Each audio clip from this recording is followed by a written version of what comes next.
Bonjour à tous et à toutes, nous voici pour une nouvelle vidéo d'introduction. Le sujet d'aujourd'hui, ça va être comment envoyer des commandes qui permettent de paramétrer nos machines euh, réseau. Donc là, je vais faire un drag and drop par rapport au routeur. Je vais prendre un routeur. Voilà, j'ai un premier routeur. Euh, Lorsque j'ai un routeur, comment je vais faire pour le paramétrer? D'abord, on va faire une petite présentation. Le routeur est considéré comme une machine physique qu'on est en train d'émuler sur Packet Tracer. Donc si je clique dessus, je vais voir en physique, ici, je vais voir la face arrière sur laquelle, et la face avant sur laquelle je vais pouvoir zoomer. Puisqu'il émule quelque chose de physique, on va voir les slots disponibles sur lesquels je vais pouvoir rajouter des modules. On va voir les modules déjà présents. On va voir notamment le câble console ici et les interfaces G01 et G02. C'est extrêmement petit, je suis d'accord qu'on ne le voit pas comme ça, mais c'est ce qu'il est marqué.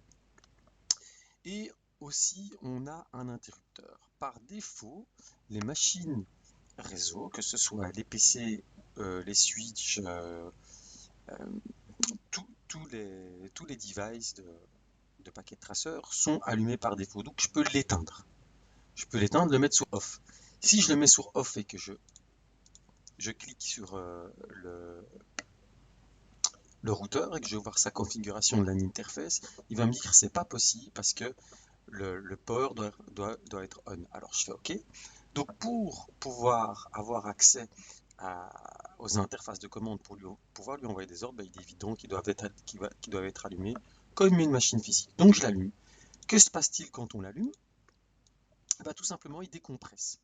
Il décompresse son image de façon à pouvoir l'avoir disponible. Ensuite, il va demander si je suis d'accord d'entrer dans la configuration dialogue. Je ne veux pas rentrer dans une configuration dialogue, je veux euh, avoir accès à la ligne de commande. Donc pour avoir accès en ligne de commande, il faut que lorsque je vois Would you like to enter initial configuration dialogue, que je mette non. En fait, ça, on demande en gros si on a besoin d'un wizard.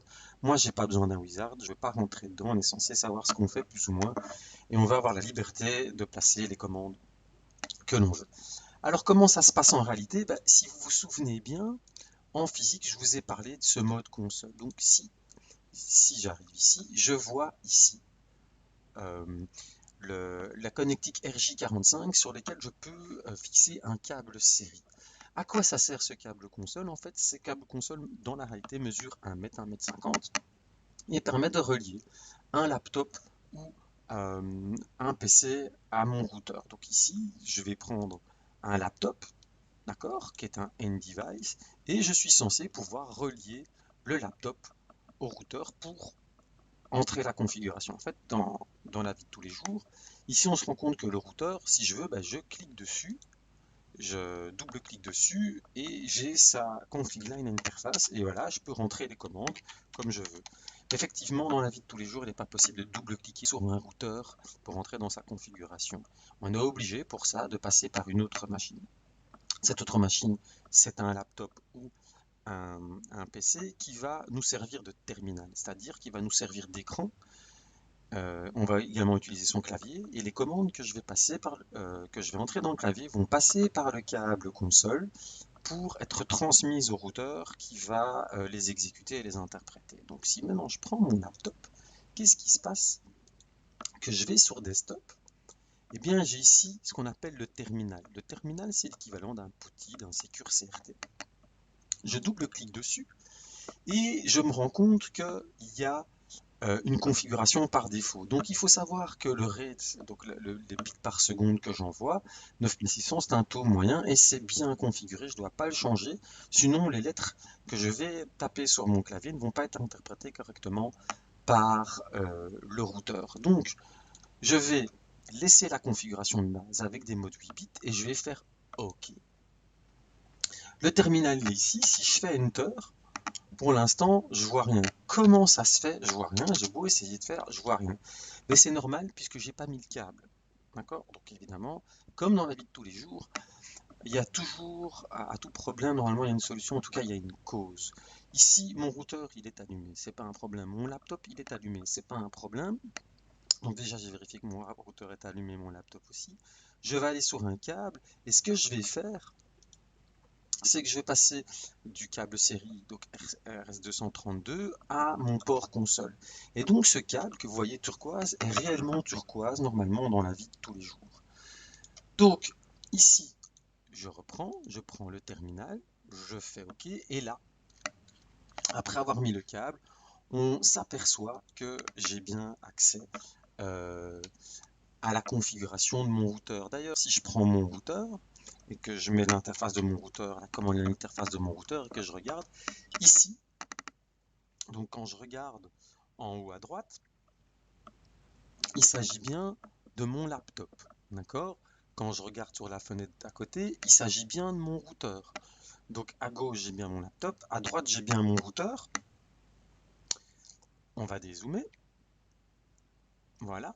Qu'est-ce qui va se passer? Tout simplement, quand je passe en mode configuration, ce que je vais taper ici comme commande va automatiquement être envoyé à mon routeur. Donc, mon laptop n'exécute rien. Mon laptop envoie des messages. Il sert de terminal. L'exécution réelle des commandes se fait sur mon routeur. Voilà. Et ici, ben, il me dit, voilà, il ne connaît pas l'interface. Pourquoi? Parce que l'interface F01 n'existe pas sur mon routeur. Donc pour avoir l'aperçu de mes interfaces, je fais un do show run. Et ici, je vois toutes les interfaces disponibles sur mon routeur, qui sont la gigabit 00, 01 et 02. Donc voilà comment ça se passe en réalité. Alors pourquoi ne pas être au plus proche de la réalité lorsqu'on fait une émulation sur Packet Tracer? Ben, en fait, c'est parce que ça devient très vite lassant. Imaginons que j'ai plusieurs machines réseau. Donc j'ai plusieurs machines réseau. Par exemple, ici, je vais rajouter un autre routeur. Je vais rajouter un switch. Ou que sais-je encore. Et je vais vouloir les configurer. Imaginons que je veuille le configurer. À chaque fois, je vais devoir débrancher le câble, rebrancher le câble sur le câble console, fermer mon terminal, rouvrir mon terminal, être d'accord, et enfin arriver sur la commande line interface. Alors on voit aussi qu'il y a quelque chose qui est déroutant dont je reparlerai plus tard, c'est les hostnames. Ici, on voit que mon routeur s'appelle routeur. Et plus tard, ça va être extrêmement important de changer le nom du routeur, mais c'est pas le but tout de suite de ce tutoriel, mais c'est quand même important de le remarquer. Donc ici, je vais configurer un routeur. Même chose, si je veux changer de routeur, qu'est-ce que je vais devoir faire? Je vais devoir le débrancher, le remettre sur le câble console, aller sur le terminal et le relancer pour arriver sur le nouveau routeur. Et si je veux aller sur le switch, même cinéma, je vais devoir faire ceci. Je vais aller sur le câble console, enfin je pense que vous m'avez compris, et je vais devoir relancer. Vous avez vu que c'était encore sous routeur, je dois le relancer et le réouvrir. Bon. Donc voilà, ben, c'est fastidieux en fait à la fin, et il n'y a pas vraiment d'intérêt une fois qu'on sait que dans la vie de tous les jours, je suis censé passer par un câble série. Donc je vais pas simuler le fait que je passe sur un câble série. Je vais simplement, mon ordinateur de management, ben, je vais le delete, je vais m'en passer tout simplement. Et je vais directement aller dans la config line interface de mon routeur en cliquant, imaginons je suis sur physique, sur le mode config, je vais sur config line interface et immédiatement à l'intérieur, je vais rentrer mes lignes de commande. Alors, évidemment, j'ai plusieurs routeurs. On voit ici que j'ai routeur 0, routeur 1. En fait, le nom de ces routeurs, c'est les display names. Donc, il y a quelque chose qu'il faut bien comprendre. Si je clique sur config, on voit que le display name, c'est le nom donné par Cisco Packet Tracer à mon routeur. Et ça c'est pas une bonne chose. Normalement, mon routeur, je suis censé l'identifier sur mon réseau. Ça veut dire lui donner un nom qui permet d'identifier des autres routeurs ou des autres switches. Si je fais ceci et que je change, je ne fais que changer le display name. D'accord, là il me met en rouge parce que j'ai déjà donné le nom RTR1 à un autre routeur, je vais faire RTR2, là c'est bon. Mais dans ma config line interface, il s'appellera toujours routeur. En fait, ce que je suis censé faire, j'ai deux manières de faire, soit le hostname que vous voyez ici, et regardez bien ce qui va se passer ici, vous voyez, dans l'iOS, l'équivalent iOS, ça veut dire l'équivalent des command line interface que je suis censé rentrer pour faire les changements que je note ici. Donc je vais l'appeler par exemple RTR2. Au moment où je vais faire Enter, ici on va voir la traduction, ce qui se passe réellement dans la command line interface. C'est comme si j'avais tapé moi-même hostname RTR2. Au moment où j'ai changé l'hostname, je vois dans l'invite de commande que le routeur a changé de nom. Ainsi, lorsque je vais changer de nom,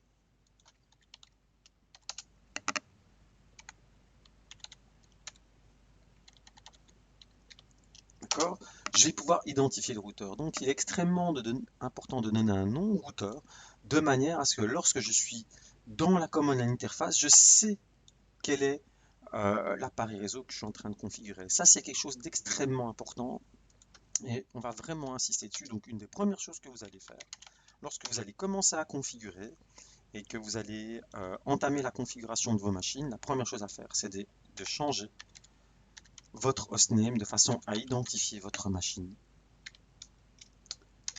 sur le réseau. Alors switch 1, switch 2, etc. etc. C'est pas extraordinaire comme nom de switch. En général, on va mettre des noms plus précis. Par exemple, si ils vont vers un certain nom de VLAN, le switch employé, le switch central, le switch est, ouest, peu importe. Mais on va essayer d'éviter de faire 1, 2, 3, 4, 5 qui ne veut pas forcément dire quelque chose. Voilà. Donc là, je vous ai montré la façon euh, dont on pouvait entrer des commandes dans le routeur. C'est-à-dire qu'on peut soit aller en mode config, et d'ici, je peux configurer les interfaces, c'est-à-dire les allumer, les éteindre, leur mettre des adresses IP, ajouter du routage statique, donc des IP routes, ajouter configurer les protocoles de routage, etc., etc. Chaque fois que je vais faire quelque chose en configuration ici, ajouter des VLAN, etc., etc., normalement on le fait sur le switch, mais chaque fois que je fais quelque chose ici, ça c'est quelque chose qui va se traduire ici en command line interface. Donc via le mode config, je peux simplement rentrer des adresses, allumer, entrer l'adresse. Voilà, et on voit qu'à ce moment-là, j'ai rentré l'équivalent de toutes ces commandes-là. Le faire directement en command line d'interface ou le faire comme dans la vie réelle, c'est-à-dire de mettre un laptop et de le câbler via réseau. Il est aussi possible d'arriver par les lignes. Donc ici, en fait, si on regarde bien, ce qui permet d'envoyer des commandes normalement dans la vie réelle, dans un routeur, c'est ce qu'on appelle les lines. Donc quand je vais en configuration terminale, je peux configurer des lines. Les lines sont incomplètes. Il y a les lines dites console, con 0 il n'y en a qu'une, ça c'est la line console, donc je peux ici